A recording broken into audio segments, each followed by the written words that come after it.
Welcome to the Now Buffalo. I'm Ashley Rowe. Hannah Buehler is off this week. Get ready for more snow showers across western New York tonight, and it could make for a messy commute for some of us tomorrow morning. Autumn's all bundled up. She's outside with a look at the weather headlines. Autumn? It is one chilly evening across western New York. We still have the wind pumping in too, so it feels like we're at 20 degrees right now. And with as cold as it is, a winter weather advisory has been posted from midnight till 4 o'clock for northern Pennsylvania. We're going to get a couple of inches of snow out of this going into tomorrow morning. Right now, 35 degrees. Again, it feels like we're almost in the teens at this point. We are back to wintry weather for Thursday, so get ready to give yourself a little extra time. Now, we may lose the spot of being the snowiest big city in the United States. We'll talk much more about that from the inside. I guess we have to wait out this wintry weather for another day. Thanks, Autumn. Chris? Let's check out today's lineup here on The Now. I'm Chris Stewart, and passengers are praising this Southwest airline pilot for staying calm. Maybe her fighter pilot background, that had something to do with her quick thinking and cool composure when an engine went out. And later, we're meeting an amazing group of people that are making sure homeless pets get the care they need. You're not going to see the story anywhere else but here on The Now today. And this next story, it just makes us mad. Company claiming its hats were made in America. Turns out they weren't. That and a whole lot more going on here today on The Now. All right, Chris, thanks.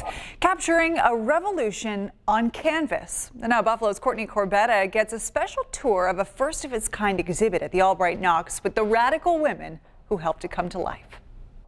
Many people believe that art has the power to change the world. And at a place like the Albright Knox Art Gallery, anything is possible. Because you are talking about Black women, radical women that use their talent to bring social change. The gallery's exhibition, We Wanted a Revolution, Black Radical Women, is creating quite a buzz, spotlighting work of Black women artists from the mid-1960s to 1985. There are 40 Black women. Eunice Lewin is a part of the Buffalo Black Radical Women Committee, a group of 22 local women who have gathered together to promote the one-of-a-kind exhibition. This exhibit is unique and extraordinary, and it is extraordinary because it has been curated so well. It's the first exhibit of its kind, highlighting themes of community and identity, a message which hits home to the youngest curators at the gallery. It really is a model for how we could live our lives as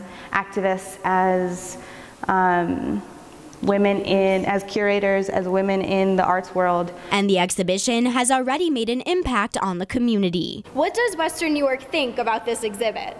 So they have had a very positive response, and one of our favorite responses is this one from an 11-year-old girl named Akila. The committee will celebrate the exhibit tomorrow evening. This is just a tremendous opportunity to come in, to experience this exhibition, and to hopefully continue the dialogue. The event and museum admission are free and open to the public. For The Now Buffalo, I'm Courtney Corbetta. From blighted brownfield to luxury living, a Rochester developer wants to build a 10-story mixed-use apartment building on Buffalo's west side. The building would replace an old train car repair facility on Niagara Street. The $17 million project will have retail space and 95 high-end apartments. Developers say it's time to transform the long-abandoned property, and neighbors agree. We think Niagara Street's having a resurgence, and a lot of new great projects have been created there, and we think it's the right time for a project like this on Niagara Street. I think it would be a good thing, a new place to go and you know, and have fun and stuff. Plus, it's going to be apartments in them. People can be living. Those buildings won't be abandoned. So for me, I think it would be a good idea. This would be the first time in decades a developer tried to build a 10-story building along the Niagara River in the city's west side. A local bank is making its stay in Buffalo's historic Electric Tower permanent. Bank on Buffalo announced today that it plans to locate its regional headquarters on the 7th floor of the tower. The company will invest $2.25 million to renovate 15,000 square feet of space. Bank on Buffalo has been leasing space in the tower's 3rd floor since 2016 and has a retail branch on the 1st floor. A beloved former Buffalo Bill has become a Buffalo Bill once again. Running back Fred Jackson signed a one-day contract with the team today to officially retire as a Bill. Jackson played most of his career here. He was on the team roster from 2006 to 2015 before he signed a one-year deal with the Seattle Seahawks. Well, Jackson penned a thank you letter to Buffalo saying it was the fans who made him want to retire a Bill. To thank those fans, Jackson spent part of the evening at the Walden Galleria signing autographs. Jackson finished his career third on the Bills' all-time rushing list. The Southwest plane engine explosion has investigators at the NTSB very busy today, trying to figure out what led to the first death on a U.S. flight in a decade. Now, passengers on board the plane say it could have been much worse, if not for the pilot and her impressive resume. We have a part of the aircraft missing, so we're going to need to slow down a bit. Nerves of steel. That's what those on board Southwest Flight 1380 have to say about their pilot. True hero. The courage it took for her to take control of that situation and really just save everyone on board is really just unbelievable. They say that pilot is Tammy Jo Schultz. Is your airplane physically on fire? No, it's not on fire, but part of it's missing. Not an ounce of fear in her voice talking with air traffic control, even though one of her engines is gone, a window's blown out, and she's flying more than 30,000 feet in the air. They said there was a hole and someone went out.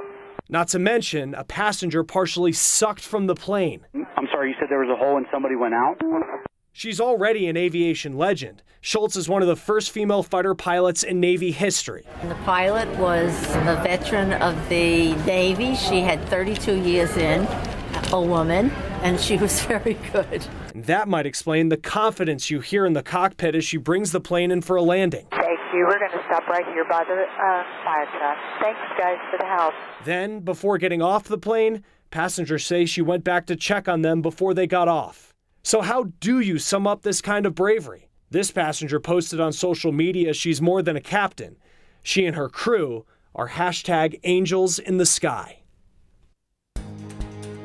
And we have more in our lineup today, and you're going to meet just an amazing group of people that are making sure homeless pets get the same great care family pets get. It's a story you'll only see here next on The Now. Pretty startling number here. 40% of all food in the U.S. is wasted. A large chunk of that happens at the grocery store. Now, two groups that track food waste, they put a new report out that's scoring grocery stores based on several factors. Now, the only F that went to Aldi. Now, they don't have any food recycling programs or company commitments to reducing food waste. Now, big names, Trader Joe's, Whole Foods, Costco, they also scored low. They got a D. Now, the highest grade given, that was a B, went to Walmart. We all admit it, robocalls, they are absolutely the worst. And today, the government updated senators on their progress in fighting robocalls. The FTC says it has cracked down on nearly 800 corporations and people behind telemarketing robocalls. They also collected more than $121 million in fines. Now, we all know about the do not call list to stop robocalls like that, but there are some other easy ways to protect your privacy from things like unwanted mail to the info that gets collected about you online. Now, we did them all. They're really quick, and the best part is they're free. Now, first, you know all of those pre-approved credit card offers you get in the mail? Well, lenders, they get the list of potential borrowers from the credit reporting companies. Now, you can stop those offers by going to the website optoutprescreen.com. I actually just did this morning. You can opt out for 5 years. The form does ask you to put in your social security number, but it is not required to complete that request. Now, next, you can stop your bank from sharing your personal information and stop them from doing that with other companies that want to offer you products and services. Now, there's not one site to do this like the credit card offers. The most straightforward way to do it, call your bank directly and say you want to change your privacy settings. Then there's data brokers. Now, they keep all the information that's gathered about you online that marketers use. One of the biggest ones, Axiom, well, they let you opt out. You just go to their website, click on About Us, then Privacy Policies. And let's be real, we're never going to stop all the marketing that happens online, but these could be ways to help. Well, we're always blaming our allergies for a cough or watery eyes, but maybe it's something more serious. The American Lung Association, they just came out with its annual report on states, and it turns out 41% of us live in counties that have unhealthy levels of pollution. Now, no huge surprise here, 8 of the top 10 most polluted cities all in California. Now, some of the cleanest air that we found: Washington, Vermont, Wyoming, Hawaii, Florida, and North Carolina.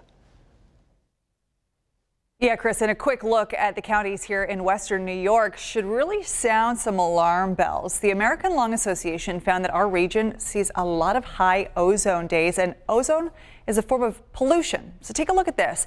Erie and Chautauqua counties both get an F rating, with Erie County reporting 11 high ozone days over 3 years. Chautauqua County right behind, reporting 10 of those dangerous air days. Air quality a little better in Niagara County, where 4 high ozone days earned the county its C rating. There are no monitoring devices in Allegheny, Cattaraugus, Orleans, or Wyoming counties. Well, it's been almost a year since Lake Ontario's high water levels caused massive flooding along the shoreline, ruining homes and businesses. Right now in Wilson, community members are working on a plan to handle the flooding if it happens again. The Army Corps of Engineers says the lake is 16 inches below last year's level, but it's expected to rise 7 inches by next month alone. We have a crew at the meeting and we'll bring you updates on 7 Eyewitness News at 11. If you're always struggling to come up with something to make for dinner but don't want to commit to a meal service, well, you could actually head to Tops.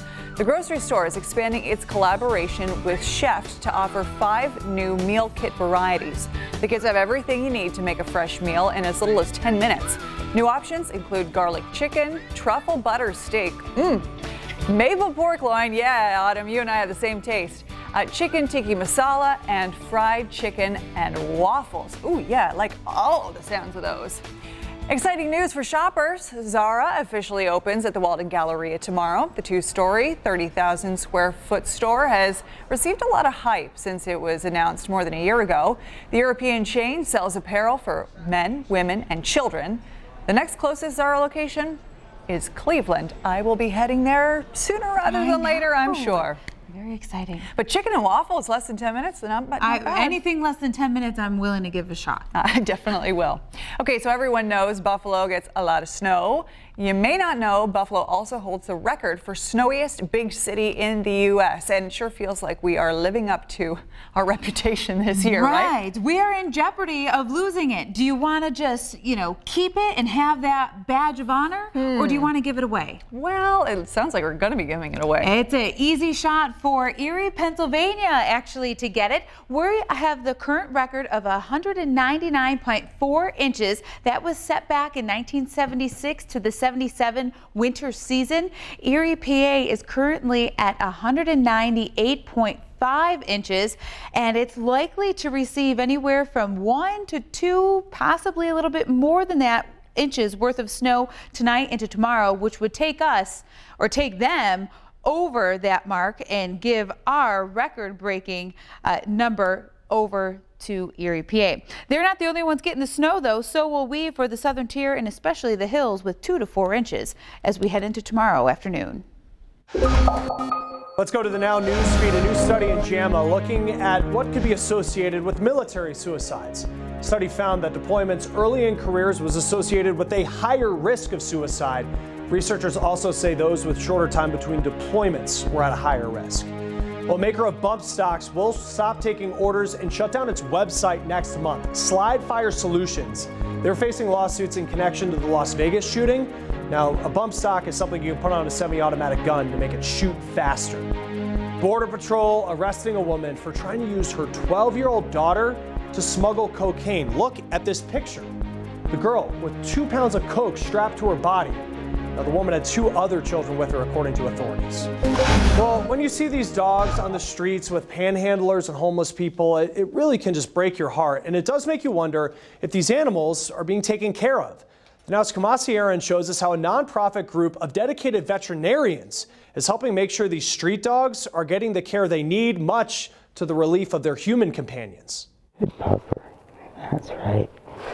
Good boy. Shannon Arakaki is doing her best to comfort her dog Rocky as he gets his ear drained. Don't move. After all, she says he's always been there to comfort her. There's been ups and downs. We lived in my truck, we stay in my truck off and on right now. His ear filled up with blood. When Rocky hurt his ear, Shannon had no idea how she'd deal with it. I don't have the money to go to a vet, And this is my only option right now, unless, you know, I want to sell my truck. I can't do that. I'm not going to go live in a tent. That's where these veterinarians come in. Can I borrow this stethoscope? They're treating Rocky for free. This is phenomenal because it's so hard. And when you're at the point where you don't really have any money and you're trying just basically to survive, they come before you.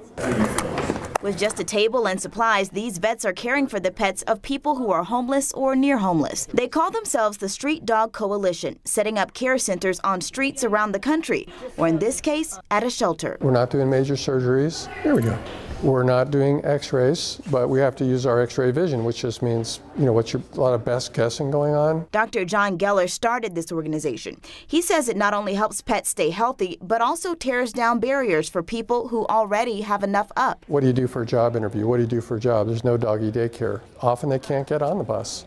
And staying in overnight shelters with pets, in most cases, it won't happen. Dr. Geller says sometimes the homeless are judged for having pets, but not here. They will feed their pets first. So they live pretty good lives, and these owners are really committed. And I think we should be supportive of their efforts to have pets. Helping preserve relationships that go beyond mere companionship. Thank you. Without having somebody